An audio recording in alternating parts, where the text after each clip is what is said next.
Hola, ¿qué tal? ¿Cómo están todos, todas? Me da mucho gusto estar nuevamente con ustedes en una metamorfosis más de Café con Piquete que le vamos a dedicar a darle una conclusión a esta primera aproximación que hicimos a este texto maravilloso de Michel de Certeau, La palabra de la posesa.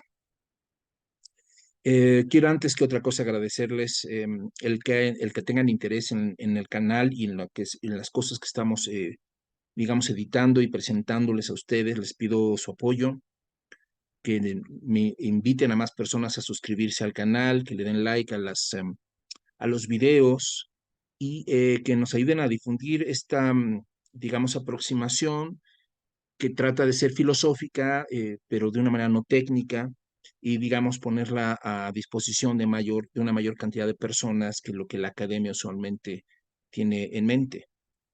Entonces, quiero dedicarle hoy esta sesión, a esta reflexión, a, digamos,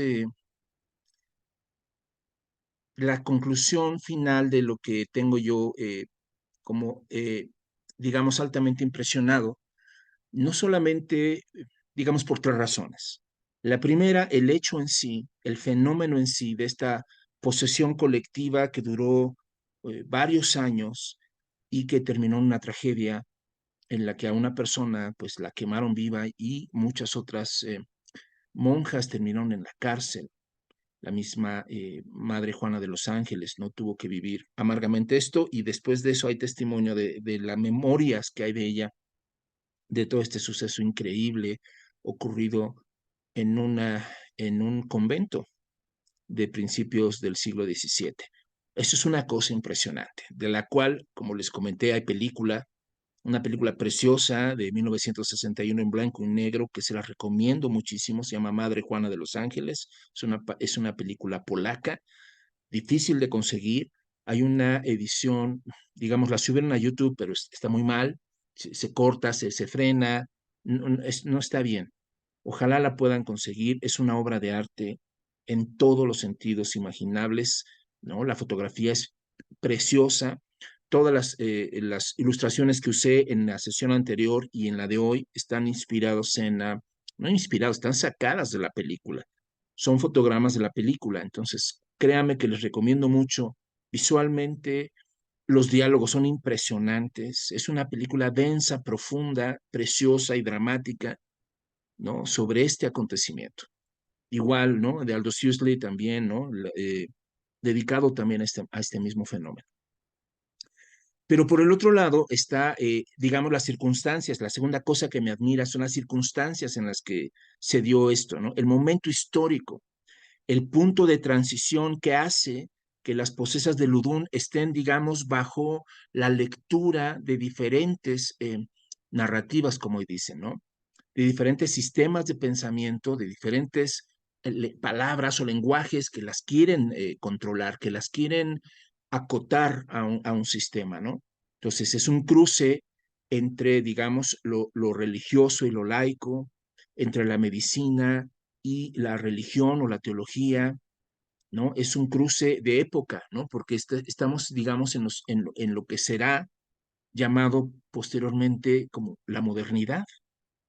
Entonces, digamos, las posesas de Ludón están en ese umbral en el que dos épocas se están conectando, se están, digamos, reconociendo, ¿no? Que están entrando en crisis. Y la tercera cosa que me admira y me fascina de esto es la manera en la que Michel de Certeau desarrolla una teoría de la historia que justamente encuentra en fenómenos como este, la brujería, esto de las posesiones, el fenómeno místico, ¿no? Como justamente ejemplos paradigmáticos de su pensamiento que está abocado, van a decir muchos, a la hermenéutica o a la interpretación del otro o del ausente, ¿no? Es decir, es una historia de la carencia, una historia de eso que se sustrae y que en el fondo se sustrae a cualquier historia, no solamente a las posesas, ¿no? Se sustrae a cualquier historia que es el pasado. Pareciera entonces que, digámoslo así, que todo inició con Adán, ¿no? Cuando Adán le da nombre dice el relato bíblico, ¿no? Cuando Adán decide darle nombre a todas las cosas. Y se dice, ¿no?, que el mundo de esta manera obtuvo su ser de mundo para el hombre en el momento en que ese dedo se hizo índice. Es decir, en el momento en el que Adán empezó a señalar, a designar y a nombrar, que son dos operaciones que aquí se vuelven simultáneas, designar y nombrar, digamos, indicar con su dedo, con su atención, con la mirada, el allí de las cosas. Es decir, a partir de ese momento cada cosa tiene un lugar y cada cosa tiene un nombre. He aquí el poder de nombrar.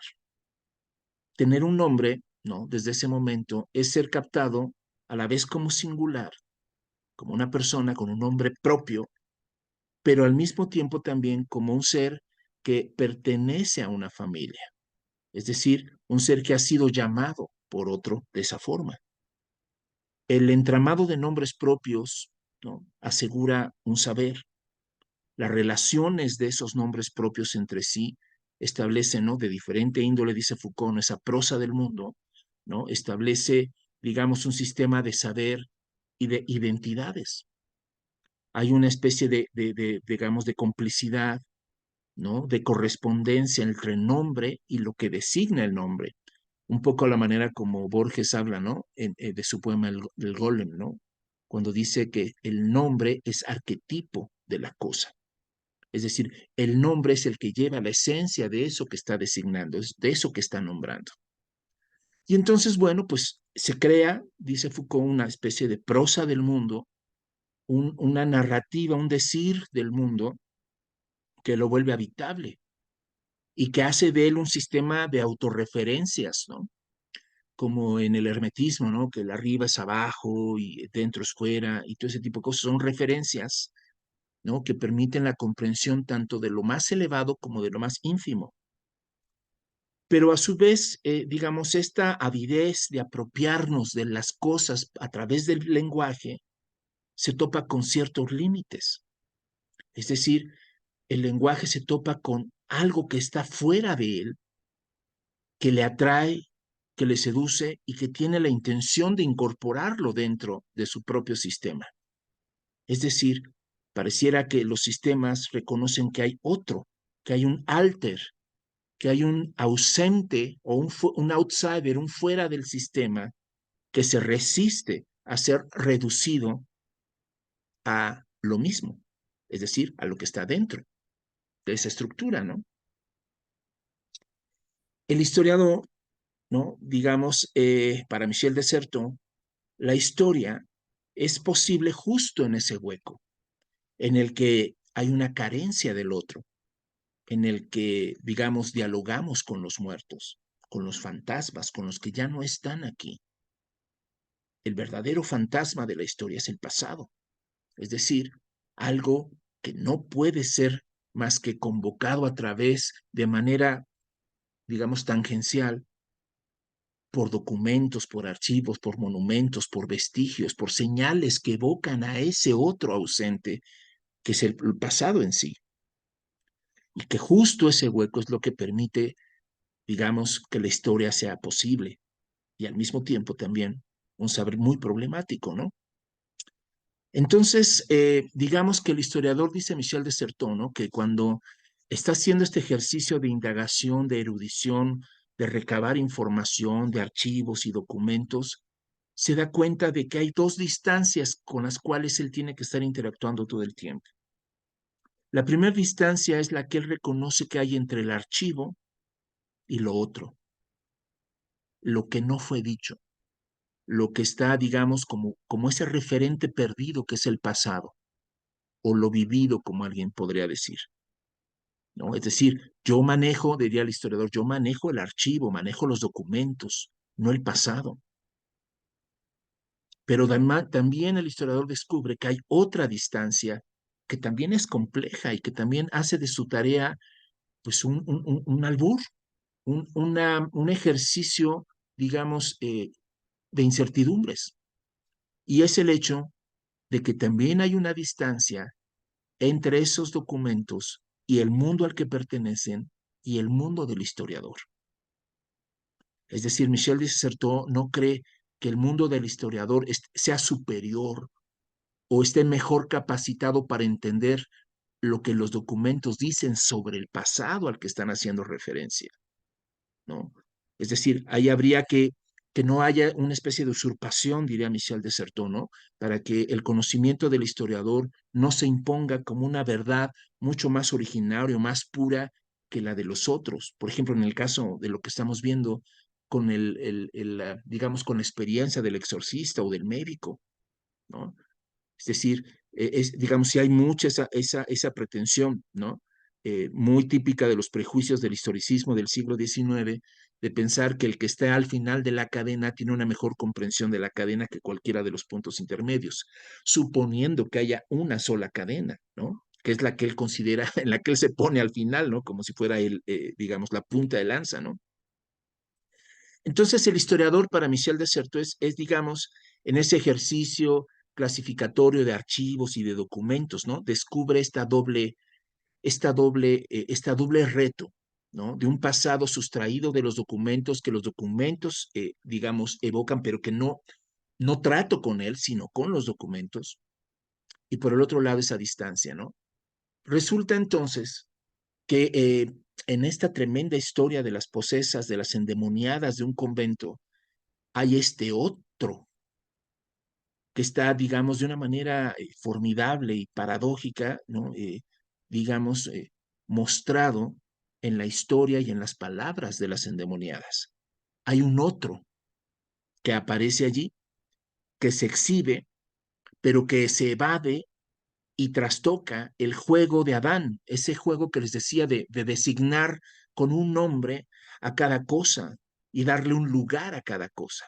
Es decir, aquí hay algo que pareciera ser un yo, pero que no es un yo, es decir, que no tiene un nombre, que no tiene un lugar, es decir, que habla desde un no lugar y que se expresa evadiéndose de ese sistema que pretende eh, contenerlo, que pretende exorcizarlo, que pretende reducirlo. Y si algo me llamaron la atención personas de la vez pasada que comentábamos este acercamiento de Michel de Certeau a las posesas es que Michel de Certeau identifica que hay un dispositivo similar al exorcismo en los psiquiatras, en los médicos, ¿no? Que de la misma manera se crean dispositivos donde un sistema de pensamiento, de lenguaje, una estructura, ¿no? Una forma de comprensión, un saber, hace violencia a la alteridad, que no haya lugar en ese saber y que es sometida y que es forzada a decir lo que el exorcista quiere que diga o que el psiquiatra quiere que el enfermo mental diga, ¿no? O que el salvaje o el indígena diga lo que el conquistador quiere, ¿no? El lugar que le quiere dar en su sistema mundo, ¿no? Entonces, fíjense qué interesante, es decir, eh, las posesas de Ludum no solamente es un caso teológico de especulación, en realidad las posesas de Ludum, en el fondo lo que está diciendo él están poniendo en juego nuestros criterios de interpretación de la alteridad, de lo otro, están exhibiendo los límites de los que queremos darle nombre y definición a eso que nos deja sorprendidos y atónitos. Ese yo que nombra, a su vez, requiere, como les decía yo, un nombre, porque el yo es una especie de casilla vacía, que digamos que requiere de una designación, como cuando alguien toca la puerta de nuestra casa y le preguntamos quién, y la persona dice yo, y tú tienes que decir forzosamente quién yo, porque decir yo es decir nada, el yo es nada, el yo requiere de una designación, el yo requiere de una identificación, ¿no? En todos sentidos posibles, ¿no?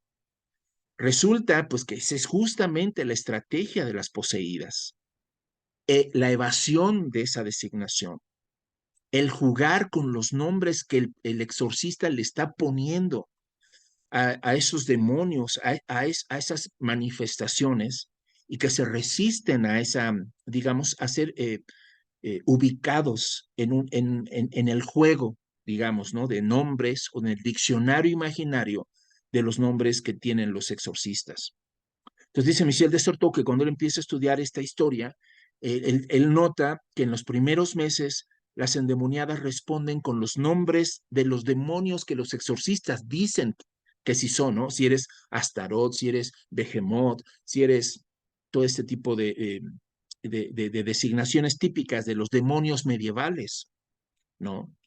Evidentemente que si el exorcista fuera peruano, si fuera de Alaska, pues tendría que estar buscando nombres de su propia condición cultural. Es decir, lo que se está poniendo ahí en juego es una crisis de, ¿no? Una confrontación con el saber de una época. Entonces, bueno, dice Michel de Certeau que estas endemoniadas, pues, a medida que pasa el tiempo, empiezan a nombrarse de modos cada vez distintos, como si ellas estuvieran mezclando los nombres de diferentes juegos en la manera en la que ellas están interactuando con los exorcistas, como si se estuvieran burlando de esa pretensión de designarlos con un nombre. Entonces, de repente sacaban nombres cabalísticos, de repente, digamos, nombres más esotéricos, más intelectuales, ¿no? Es decir, de un saber más refinado, y al final empezaban a nombrarse con nombres populares, con nombres vulgares que ya ni siquiera tenían que ver con nombres religiosos o con nombres teológicos, ¿no? Entonces, esa es justamente la estrategia digamos, lo verdaderamente demoníaco de la posesión de Ludum, independientemente de toda la teatralidad o gestualidad o todas las expresiones corporales, ¿no? Que pudieran ser bastante tenebrosas o perturbadoras. Lo verdaderamente perturbador era su resistencia al lenguaje, su resistencia a ser domesticadas o sometidas a un saber. Es decir, la pretensión de que ellas estaban en un no saber que era inferior al saber del exorcista. Y resulta que este no saber termina jugando y burlándose de las estrategias del juego del saber de los exorcistas y de los médicos. De tal forma que al final del día va a ser la razón de Estado, ya no la razón teológica, sino la razón de Estado, la que les va a dar un lugar, pero no en un diccionario, sino en la cárcel, ¿no? Recuerden ustedes que eso es una constante de todas las películas de terror sobre exorcismos, ¿no? El exorcista siempre tiene que preguntar quién eres, de la misma manera que el médico o el psiquiatra o el psicoanalista indaga y pregunta qué es esto, ¿no? Y lo que tendría que responder a esas preguntas resulta que se sustrae, que no se deja designar. Según entonces, lo que aquí provoca es, digamos, dejar en la casilla del yo vacía, sin poder ser atrapada por ninguno de los nombres. Michel de Certeau contó 55 nombres que se utilizaban y de todos ellos, ¿no? Digamos, digamos, lo tremendamente paradójico, lo que aseguraba el lugar del lenguaje es justamente el yo que designa. Recuerden ustedes que en la misma teología, Dios mismo se define como la palabra que nombra y da lugar a todas las cosas en el Génesis. Es decir, ese yo que nombra las cosas, la relación de las cosas con los nombres, es, digamos, es un punto teológico de aseguramiento, de afianzamiento del orden y de la congruencia del mundo. El Evangelio de Juan terminará identificando a la palabra con ese Dios, ¿no? En el Evangelio de Juan, ¿no? Cuando dice, y el verbo era Dios, ¿no? Entonces, imagínate tú que por primera vez aparece, ¿no? Digamos, un jugador que no está encasillado en ningún nombre, que se resiste a que le den un lugar y que justamente trastoca las maneras de designar a esa casilla llamada yo. Es cuando Michel de Certeau utiliza esta paradójica y fascinante expresión de Rimbaud cuando él dice, yo es otro. Y ese yo es otro es justamente colocar ¿no? Un gran enigma en el lugar, digamos, más delicado para poner, el lugar del que designa. ¿no? Es poner en crisis el sistema completo. No sé si me estoy explicando, ¿no?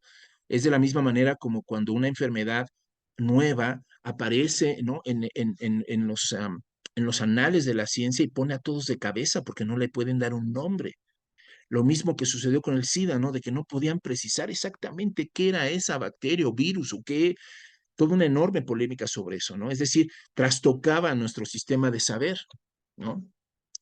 Resulta entonces que esa es una de las enormes y más bellas fascinaciones de esta aproximación eh, historiadora que hace Michel Desserteau hacia esta historia, ¿no? El historiador, a partir de lo que nos está mostrando Michel Desserteau, se convierte más en alguien más atento a lo que está ausente de su saber y de los sistemas, aún del saber que en el momento histórico en que se vivieron, quisieron contenerlo y no lo pudieron hacer. Es decir, el historiador está más atento a lo ausente que a lo cierto de su saber. Nunca va a estar satisfecho un historiador con fenómenos como esto de las posesiones, por ejemplo, ¿no? De lo que se dio en el siglo XVII u otras, como los psiquiatras de determinados desórdenes mentales, ¿no? Como los médicos sobre la manera en la que se clasifica, ¿no? Y de las enfermedades y sus causas y todo este show, ¿no? Digamos, jamás un historiador va a estar satisfecho con suponer que de lo que se trata aquí es simplemente de suplantar saberes mejores en sus designaciones que otros y que el historiador está en un lugar privilegiado para hacer eso. No hay tal cosa en Michel Desserteau, ¿no? Él es un buscador que sabe de las limitaciones de esta empresa, porque ese otro, ¿no? La poseída, la bruja, el enfermo, el salvaje, el loco, siempre será el no lugar privilegiado donde el imperio de lo mismo reconoce su frontera. Y es desde ahí que el historiador construirá su pasión por lo imposible, como diría Lacan, por lo real. Así, Madre Juana de los Ángeles, esta madre superiora que vivió junto con sus monjas esta odisea oscura, desconcertante, ¿no? Que se dio a conocer al mundo como la posesión de Ludún, ¿no? Allanó con la más secreta alteridad, como el místico lo hizo también, un lugar privado y secreto que es el lugar o el no lugar del yo.